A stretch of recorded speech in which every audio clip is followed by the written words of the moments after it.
삶의 흐름대로 살아가자라는 제목으로 오늘 은혜를 나누고자 합니다.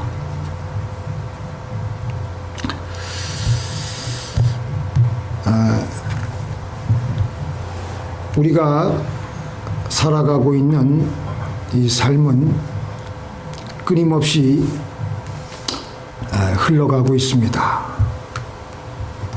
우리의 삶이 흘러가고 있는 인생의 이 흐름을 거스르지 않고 그 흐름을 따라서 살고 있는 것이 우리에게는 매우 중요합니다.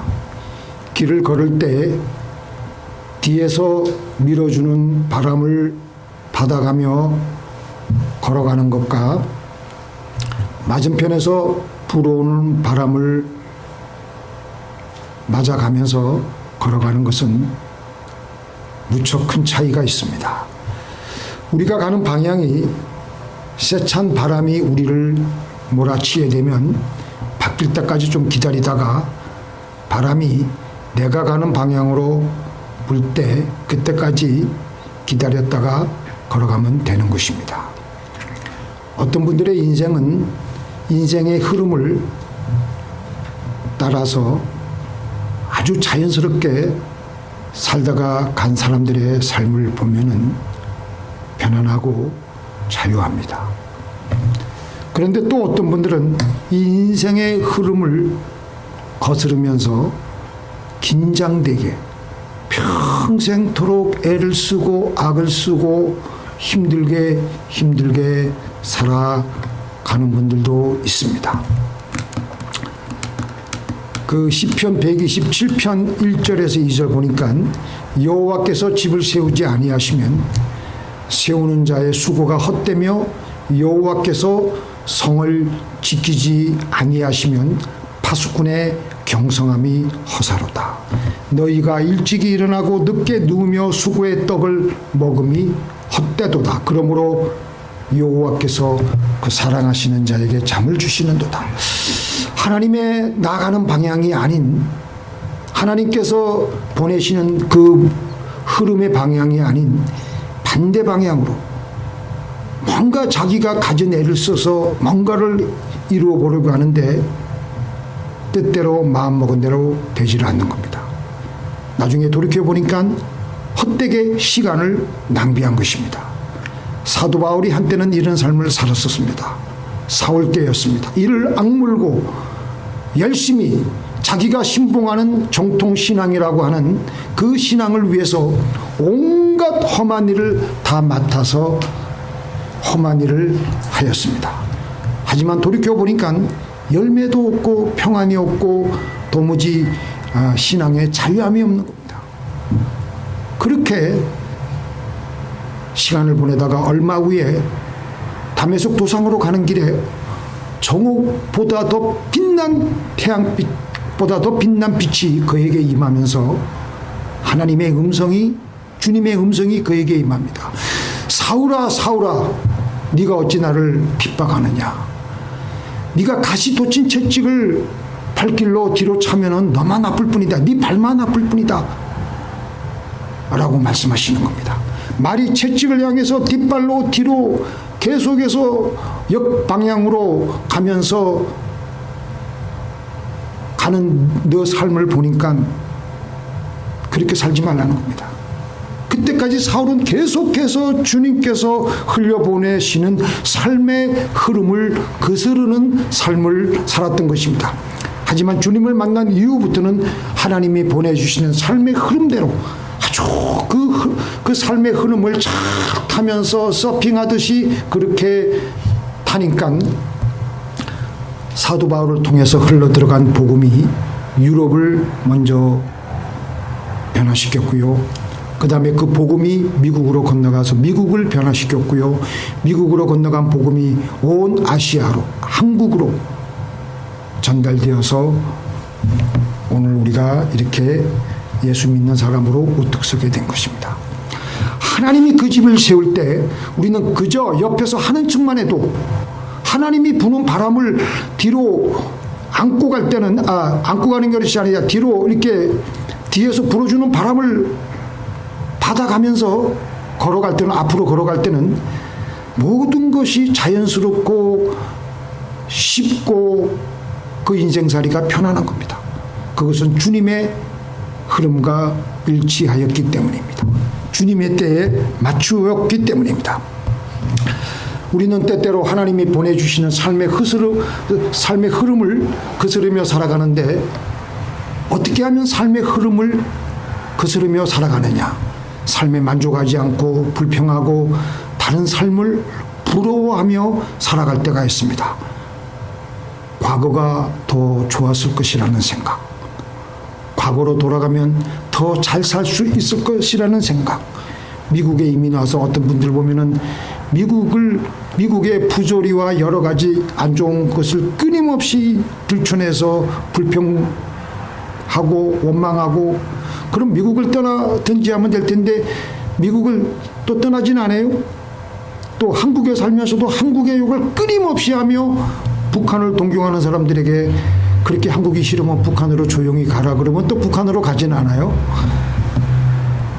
또 여행하는 사람들 보면은 지금 자기가 여행하고 있는 곳이 그렇게 아름다운데도 아름답다고 생각하지 않고 다른 곳에 가면 더 좋을 텐데, 인도에 가면 네팔이 더 좋다고 얘기하고, 네팔에 가면 또 티벳이 더 좋다고 얘기하고, 요세미티 가면은 또 빅서가 더 좋다 그러고, 그쪽으로 가면은 빅서에 또 가면은 또 레드우드 스테이프하기 더 멋있다 그러고, 옐로스톤이 멋있다 그러고, 옐로스톤 가면은 또 안 가본 데가 더 멋있을 것이라고 하고 살아가는 사람들이 있습니다. 또 그런데 어떤 사람은 자기가 지금 여행하고 있는 그것을 보고 그것을 감탄하고 좋아하며 여행을 하는 사람들이 있는데, 바로 그런 사람들이 지금 내가 살고 있는 삶의 현장에서 흐르고 있는 주님의 그 흐름을 따라서 살아가는 것입니다. 같이 읽겠습니다. 항상 기뻐하라. 쉬지 말고 기도하라. 범사에 감사하라. 이는 그리스도 예수 안에서 너희를 향하신 하나님의 뜻이니라. 나에게 주어진 지금 삶, 그 삶을 가지고 너무 감탄하고 감격해하고 살아가면요, 하나님이 지금 우리를 인도하시는 삶의 흐름에 맞추면서 살아가는 것입니다. 그게 바로 주님이 우리에게 주신 그리스도 예수 안에 있는 하나님의 뜻입니다. 그게 바로 지금 나의 삶의 흐름을 따라서 잘 살아가는 것입니다. 오늘 본문 말씀, 우리의 삶에서는 죽을 때가 있고 날 때가 있고 웃을 때가 있고 울 때가 있고 죽일 때가 있고 치료시킬 때가 있다고 했습니다. 인생에 여러 가지 때가 있습니다. 그런데 그때마다 주어진 시간을 가지고 하나님께 감사하고 찬양하며 기뻐하며 살아가며 지금 삶에 흐르는 대로 살아가는 그 삶이야말로 가장 축복받은 삶입니다. 그러지 않고 매사에 불평하고 원망하고, 그거는 하나님이 보내주시는 삶의 흐름을 거스르며 살아가게 되는 것입니다. 우리의 삶에서 즐거움이란 내 영혼에서 나오는 것이지 환경에서 결코 나오는 것이 아닙니다. 그렇기 때문에 이러한 모든 것들은 우리의 영이 어둠의 영에 의해서 살아가느냐, 아니면 맑고 밝고 환한 하나님의 영에 의해서 살아가느냐에 달려 있습니다. 사도 바울이 어떻게 했습니까? 무슨 환경을 주셔도 그 흐름에 맞추어서 그의 인생을 살았습니다. 같이 읽겠습니다. 내가 궁핍함으로 말하는 것이 아니라 어떤 형편이든지 내가 자족하기를 배웠노니, 내가 비천에 처할 줄도 하고 풍부에 처할 줄도 알아. 모든 일에 배부르며 배고픔과 풍부와 궁핍에도 일체의 비결을 배웠노라. 내게 능력 주시는 자 안에서 내가 모든 것을 할 수가 있느니라. 내게 능력 주시는 자, 내게 하나님의 성령을 부어주시는 하나님, 그 그 안에서 살아가니까 내가 모든 것을 자족할 수 있고 만족할 수 있고 행복하게 지금 살아갈 수 있다라는 것입니다. 어떤 상황이 와도 관계없이 나는 늘 주님이 보내주시는 삶의 흐름에 맞추어서 살 수가 있다라고 했습니다. 어둠의 영은 우리에게 늘 부족하다는 생각을 하게 하고 다른 엉뚱한 것을 생각하게 해서 나를 우울하게 하고 낙심하게 하고 괴로워하게 하고 우리의 삶의 흐름을 거스르게 하는 것입니다. 우리가 즐겁게 살아가느냐 비참하게 힘들게 살아가느냐는 우리의 영혼의 공간에 어떤 영이 지금 머물러 있느냐에 달려 있습니다. 어떤 사람들은 항상 과거를 돌아보면서 후회를 합니다. 그때 내가 이런 실수만 안 했으면 하면서 가슴을 치고 후회를 해요. 바로 그것도 지금 내 삶의 흐름을 거스르고 있는 거예요. 지금 하나님께서 우리 삶에 계속해서 지금 나에게 가장 좋은 삶의 흐름을 주셨는데 그 삶의 흐름을 만족하지 않고 이 흐름을 계속 거스르며 살아가고 있는 것입니다. 그렇다고 우리가 우리의 삶의 흐름을 보내시는 이 하나님께서 그 흐름을 과거로 거꾸로 흘러가게 하지는 않으십니다. 이렇게 계속 과거에 잡혀서 후회를 하고 살아가게 되면요, 자기만 더 비참해져요. 더 어두워지게 되고 결국 더 죽음으로 이르게 되는 것입니다.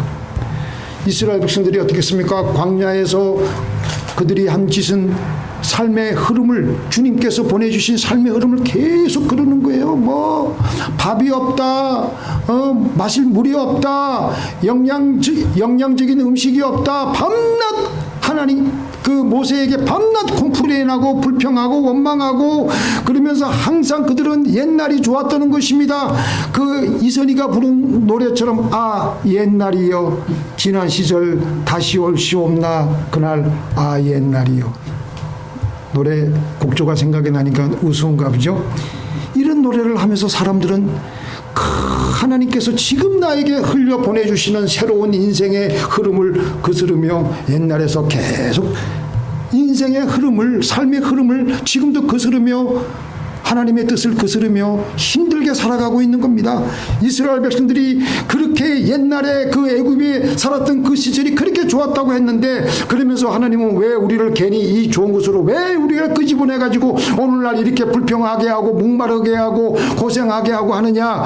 그러면 정말 이스라엘 백성들이 과거에 그렇게 정말 좋았습니까? 당시에는 당시대로 힘들었어요. 불평을 하다가 못해 괴로워가지고 죽을 지경이 돼가지고 하나님께 탄식하고 부르짖고 그러니까 하나님께서 그 기도를 들으시고 그들의 부르짖음을 들으시고 모세를 보내어서 애굽을 탈출하게 하신 것이 아닌 것입니까? 원망하는 삶, 그것은 어두운 영에서 나오는 것입니다. 바로 이것은 하나님께서 우리에게 주시는 삶의 흐름을 거스르는 것입니다. 원망하고 불평을 해야 됐던 이스라엘 백성들은 광야에서 40년 동안 결국은 방황하다가 다 죽고 맙니다. 거스름은 결국은 재앙을 가져옵니다. 흐름을 무시하고 거슬러 올라가는 것은 죄를 짓는 것입니다. 그나마 이스라엘 백성들이 바로 멸망당하지 않았던 것은 필사적으로 모세가 중보 기도했기 때문인 것입니다. 이렇게 거스르는 삶과 흐름대로 나아가는 삶에는 엄격한 차이가 있습니다. 예전에 제가 고등학교 시절에 종로 이가를 이렇게 이제 거기서 버스를 타고 이제 집에 가고 이제 그러면은 종로 이가에서 걷다 보면은 아마 주변에 있는 어떤 빌딩에서 아마 YMCA 빌딩이나 이런 데서 모임이 마쳤던지에서 사람들이 한꺼번에 우 나오면 그 사람들의 흐름이 일정해요. 근데 그 인파의 흐름을 거스러서 나아가려면요 너무나도 힘든 겁니다. 가다가 사람들하고 부딪히고 구두 그 남의 발등을 짓밟지 않나 그러면 또 실례했습니다 죄송합니다 하고 앞을 나가는데 시간이 많이 걸리고 정말 힘들어요. 그런데 도도하게 흐르는 인파의 물결의 흐름대로 걸어가면 내가 걸어가는 건지 내가 떠밀려 가는 건지 가만히 있어도 저절로 걸어지고 가다 보면 저절로 쉽게 그곳을 빠져나오는 경험을 했던 적이 있었습니다. 그런데 우리가 이렇게 주님의 인도를 받다가 살다가도 길이 막힐 때가 있어요. 그땐 돌아가면 됩니다. 물이 흘러갈 때 돌에 막히면 물은 돌아가지 않습니까? 우리 주님께서는 어떻게 했습니까? 복음을 전하다가 그곳에서 핍박을 받고 심각한 핍박이 다가오면은 그곳에 더 이상 머무르지 말고 저 동네로 가라고 하셨습니다. 목숨 걸고 그곳에서 피 터지게 저항하면서 싸우라고 하지 않으셨어요. 그저 인도하시는 대로, 상황이 허락하시는 대로, 흐름을 주시는 대로 가면 되는 것입니다. 아무리 앞으로 나아가려고 해도 나아가지를 않고 막혔을 때는 잠시 걸음을 멈추고 하나님께 기도하는 겁니다. 하나님이 어떤 방향으로 이끄시나. 같이 읽겠습니다. 그러므로 어리석은 자가 되지 말고 오직 주의 뜻이 무엇인가 이해하라. 술 취하지 말라. 이는 방탕한 것이니 오직 성령의 충만을 받으라. 주의 뜻이 어디에 있는가. 사도 바울도 사도행전 16장에 보니까 원래 사도 바울이 계획했던 것은 아시아로 가서 복음을 전하는 것이었어요. 아무리 아시아 쪽으로 타진을 하고 그쪽으로 선교를 하려고 먼저 가려고 애를 썼는데 모든 길이 자꾸 막히는 거예요. 그런데 밤에 꿈을 꾸다가 환상을 봤는데 마게도니아에 있는 사람의 손짓이 그에게 환상 가운데 보여진 거예요. 그래서 사도 바울이 아시아로 먼저 가지 않고 반대쪽인 마게도니아부터 유럽부터 가서 복음을 전하기 시작을 하였던 것입니다. 그래서 오늘날 세계 역사가 그렇게 서양 문명부터 먼저 부흥하는 방향으로 흘러왔던 것입니다. 우리는 내가 지금 주님이 인도하고 있는 삶의 흐름대로 잘 가고 있는가 물어보시며 주님의 인도하시는 흐름대로 가도록 하시는 저와 여러분이 되길 바랍니다. 우리 이 말씀 같이 읽겠습니다. 형통한 날에는 기뻐하고 공고한 날에는 생각하라. 하나님이 이 두 가지를 병행하게 하사 사람으로 그 장래일을 능히 헤아려 알지 못하게 하셨느니라. 형통한 날도 있고 공고한 날도 있고 이런 때도 있고 저런 때도 있고 울 때도 있고 웃을 때도 있고 죽일 때도 있고 치료시킬 때도 있고 여러 가지 때를 하나님이 흘려보내 주시는데 우리는 그 때를 잘 맞추어서 그 흐름에 순행해서 살도록 해야 되겠습니다. 욥은 하나님이 보내주시는 흐름대로 살았습니다. 뭐라 그랬습니까? 주신 자도 여호와시요 지하신 자도 여호와시니 주 여호와의 이름을 찬송할지니라. 이래도 찬송 저래도 찬송 이래도 감사 저래도 감사. 하나님이 이끌어 주시는 그 흐름이라면 무조건 감사 무조건 찬송. 주 여호와의 이름을 찬송할지니라. 그렇게 하나님의 흐름대로 살아갈 때, 그렇게 하나님께 감사하고 찬송할 때 하나님께서는 그 사람과 함께 하시는 것입니다. 그 사람은 계속해서 하나님이 보내주시는 흐름대로 살아가기 때문에 인생에 많은 열매와 수확이 있을 줄로 믿습니다. 우리 잠깐 기도하시겠습니다.